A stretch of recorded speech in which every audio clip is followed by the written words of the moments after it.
Assalamualaikum warahmatullahi wabarakatuh. Apa kabar sahabat? Alhamdulillahirabbil alamin. Jumpa lagi di channel Runi Education, channel pendidikan dan kegiatan pembelajaran. Sahabat, kali ini kita akan memasuki tema keempat, subtema kedua, pembelajaran yang kedua. Namun sebelumnya, marilah kita berdoa terlebih dahulu. Sahabat, selalu biasakan ya mencuci tangan dengan sabun dan air mengalir baik sebelum maupun sesudah melakukan kegiatan. Oh iya, jaga jarak, kenakan masker jika hendak bepergian dan jaga kesehatan ya supaya kita terhindar dari segala macam penyakit. Baiklah sahabat, untuk lebih jelasnya, yuk kita simak pembelajaran selanjutnya. Tujuan pembelajaran kita kali ini, 1. Setelah melalui diskusi, kalian akan mampu mengidentifikasi pentingnya sikap kerja keras dalam keberagaman ekonomi dengan benar dan mampu menuliskan potensi dan usaha yang perlu dilakukan terkait dengan keberagaman ekonomi dengan terperinci. Kedua, setelah kalian mengamati poster teman, kalian akan mampu mengidentifikasi reklame atau poster berdasarkan ciri-ciri reklame yang baik dan mampu memberikan penilaian atas reklame yang dibuat teman dengan terperinci. Globalisasi membawa banyak manfaat bagi masyarakat dunia. Warga dunia mempunyai banyak kesempatan untuk mengembangkan dirinya. Mang Somad adalah seorang pengusaha yang berhasil mencapai kesuksesannya. Ayo simak kisah Mang Somad. Yuk berdiskusi.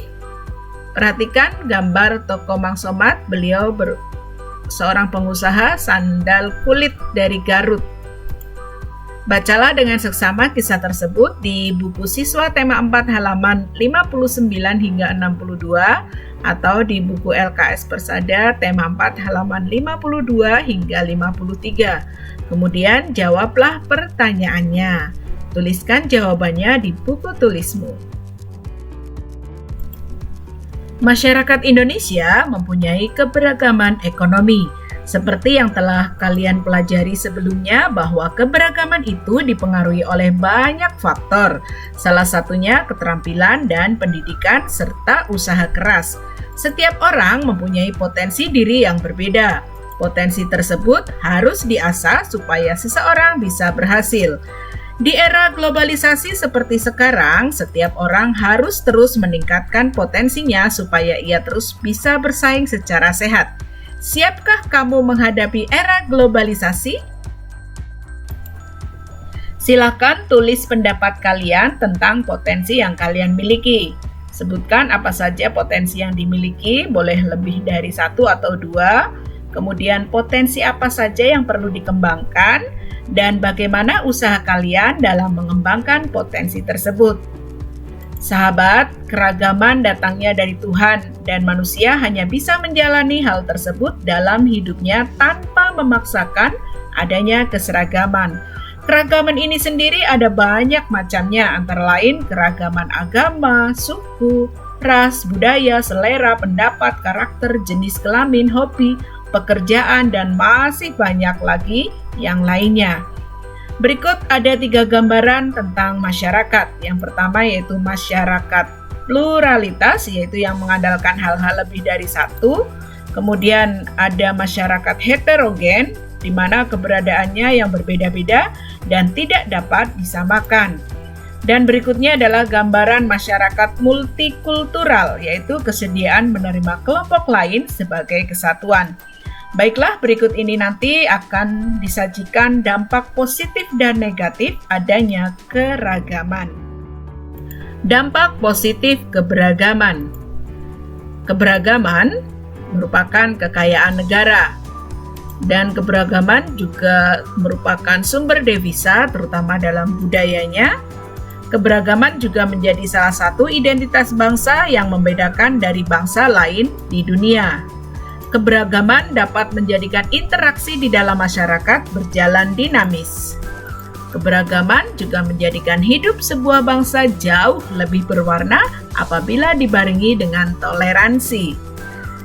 Keberagaman menjadikan sebuah bangsa jauh lebih maju sebab kreativitas dan inovasi lahir dan berkembang lebih baik dalam masyarakat yang majemuk. Keberagaman menjadikan kekuatan tersendiri sebab kekurangan kelompok satu bisa ditutupi dengan kelebihan kelompok lainnya. Demikian pula sebaliknya. Keberagaman dapat melatih diri untuk bertenggang rasa dan bertoleransi.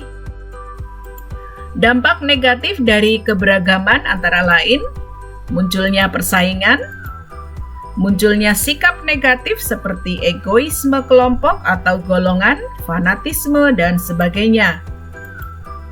Munculnya etnosentrisme, mudah terpecah belah, sulit untuk mengupayakan persatuan dan kesatuan, potensi munculnya perpecahan besar, potensi perpecahan mengarah ke konflik dan kekerasan besar, potensi munculnya pelanggaran atas hak-hak kelompok lain yang besar, kemudian konflik dan perpecahan karena keberagaman bisa mengganggu pembangunan nasional, dan keberagaman dapat dampak negatifnya adalah masyarakat yang majemuk atau beragam cenderung lebih sulit diatur, serta kelompok yang rasis dan radikal mudah sekali munculnya.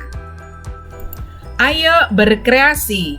Ambillah postermu tentang budaya tempat tinggalmu yang sudah kamu buat pada pertemuan sebelumnya. Presentasikan poster tersebut dalam kelompok. Lalu mintalah temanmu untuk melakukan penilaian. Perhatikan poster berikut ini. Tuliskan pendapatmu tentang poster tersebut pada tabel di bawah ini. Dengan pertanyaan, apakah slogan mudah dimengerti? Apakah bahasa yang digunakan sudah baik dan mudah dimengerti? Apakah ilustrasinya menarik dan mudah diingat? Dan apakah tata letak dan tulisannya sudah baik? Jawablah pertanyaan berikut ini. Menurut sifatnya, apa jenis reklame tersebut? Ya, apakah merupakan reklame komersial atau reklame penerangan?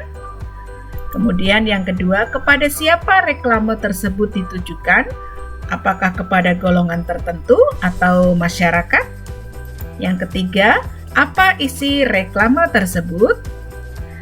Nah, untuk isi reklame bisa kalian baca di sini, kemudian tujuannya apa dengan cara apa. Oke? Hai, bagaimana pembelajaran kali ini? Semoga menyenangkan. Jangan lupa sahabat berbanyak membaca dan berlatih secara mandiri. Apabila kalian mengalami kesulitan, silakan tanyakan kepada Bapak Ibu guru di sekolah atau orang tua kalian masing-masing. Terima kasih ya atas perhatiannya. Jumpa lagi di tayangan berikutnya. Wassalamualaikum warahmatullahi wabarakatuh.